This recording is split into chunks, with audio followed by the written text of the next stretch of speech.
Hey everybody, welcome to chapter 10 of The Giver by Lois Lowry. I am reading it to you with permission from Houghton Mifflin Harcourt. I go in here, Jonas, Fiona told him when they reached the front door of the old house. I'm going to start that again.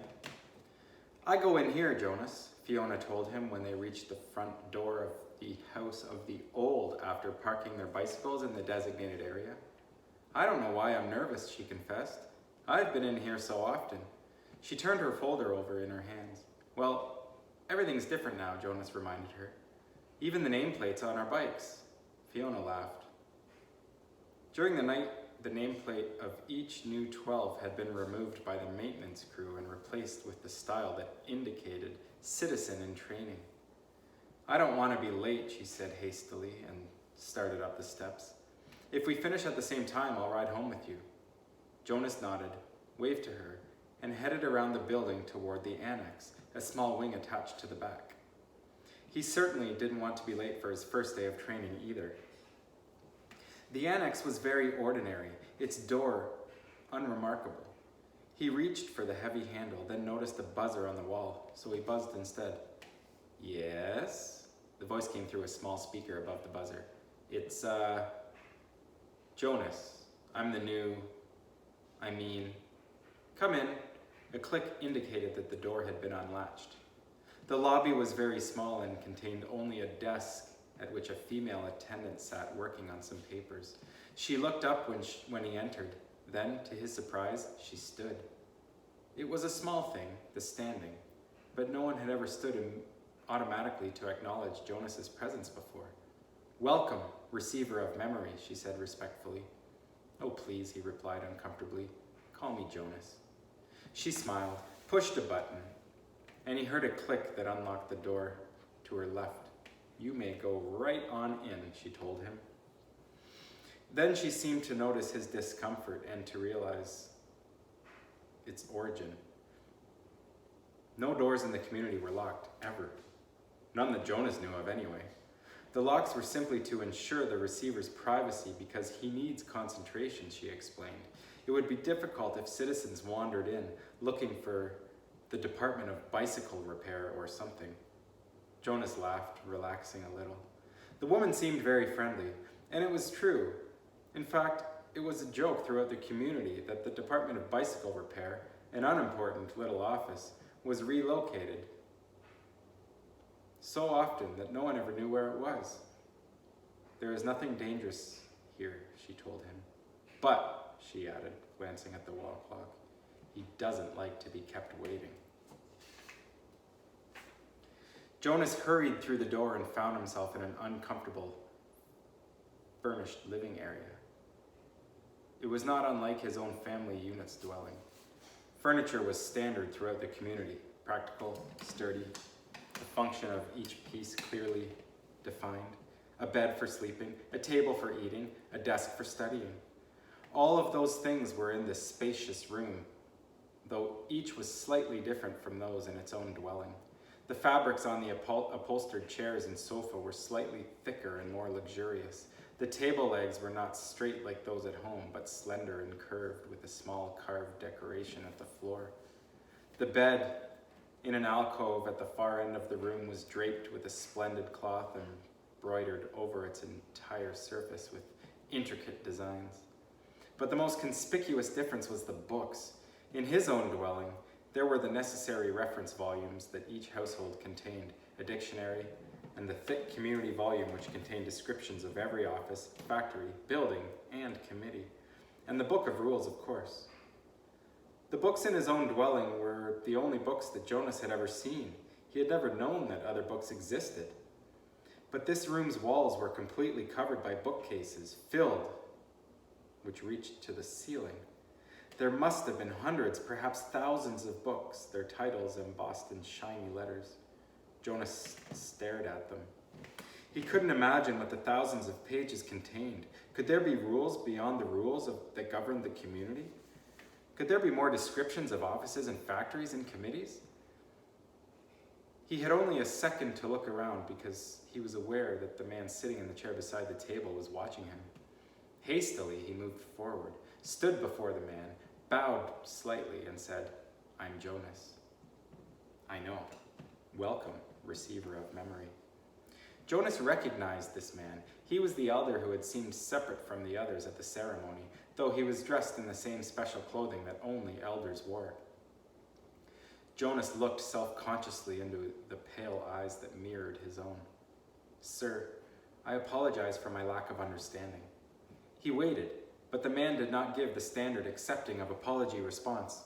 After a moment, Jonas went on, "But I think," he corrected, reminding himself that if precision of language were ever to be important, it was certainly important now in the presence of this man.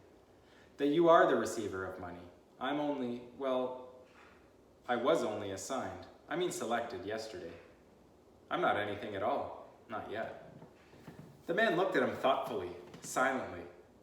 It was a look that combined interest, curiosity, concern, and perhaps a little sympathy as well. Finally, he spoke. "Beginning today, this moment, at least to me, you are the receiver. I've been the receiver for a long time, a very, very long time. You can see that, can't you?" Jonas nodded. The man was wrinkled, and his eyes, though piercing in their unusual lightness, seemed tired. The flesh around them was darkened into shadowed circles. "I can see that you are very old," Jonas responded with respect. The old were always given the highest respect. The man smiled. He touched the sagging flesh on his own face with amusement. "I am not actually as old as I look," he told Jonas. "This job has aged me. I know I look as if I could be scheduled for release very soon, but actually, I have a good deal of time left. I was pleased, though, when you were selected. It took them a long time. The failure of the previous selection was 10 years ago, and my energy is starting to diminish. I need what strength I have remaining for your training. We have hard and painful work to do, you and I." "Please sit down," he said, and gestured towards the nearby chair. Jonas lowered himself onto the soft cushioned seat. The man closed his eyes and continued speaking. "When I became a 12, I was selected, as you were. I was frightened, as I'm sure you are."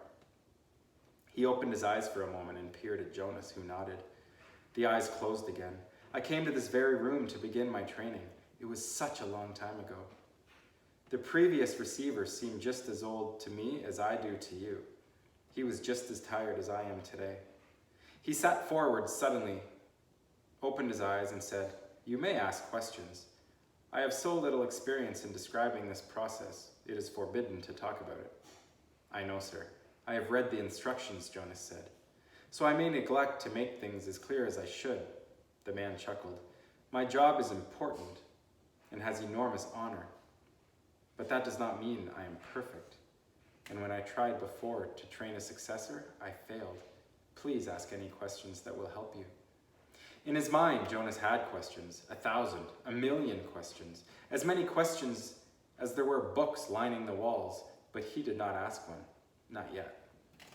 The man sighed, seeming to put his thoughts in order. Then he spoke again.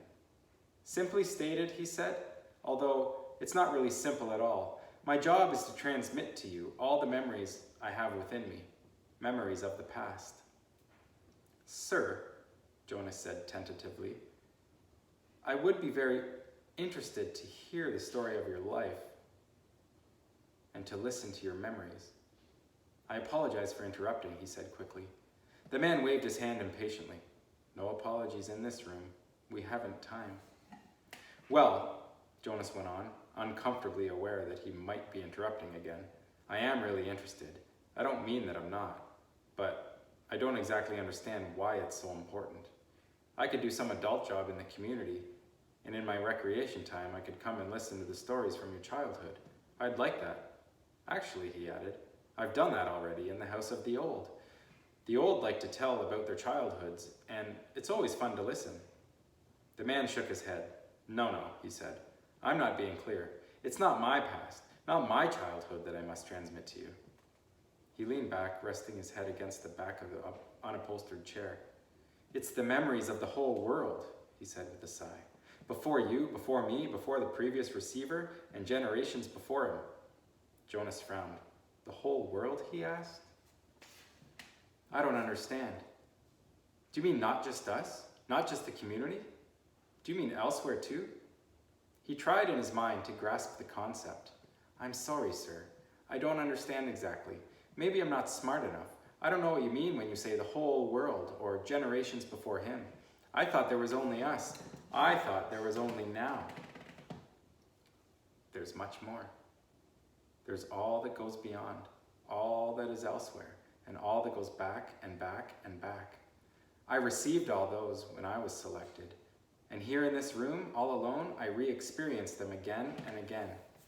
It is how wisdom comes, and how we shape our future. He rested for a moment, breathing deeply. I am so weighted with them, he said. Jonas felt a terrible concern for the man suddenly. It's as if, the man paused, seeming to search his mind for the right words of description. It's like going downhill through deep snow on a sled, he said finally. At first, it's exhilarating. The speed, the sharp, clean air, but then the snow accumulates, builds up on the runners, and you slow. You have to push hard to keep going. And he shook his head suddenly and peered at Jonas. That meant nothing to you, did it? He asked. Jonas was confused. I didn't understand it, sir. Of course you didn't. You don't know what snow is, do you? Jonas shook his head. Or a sled?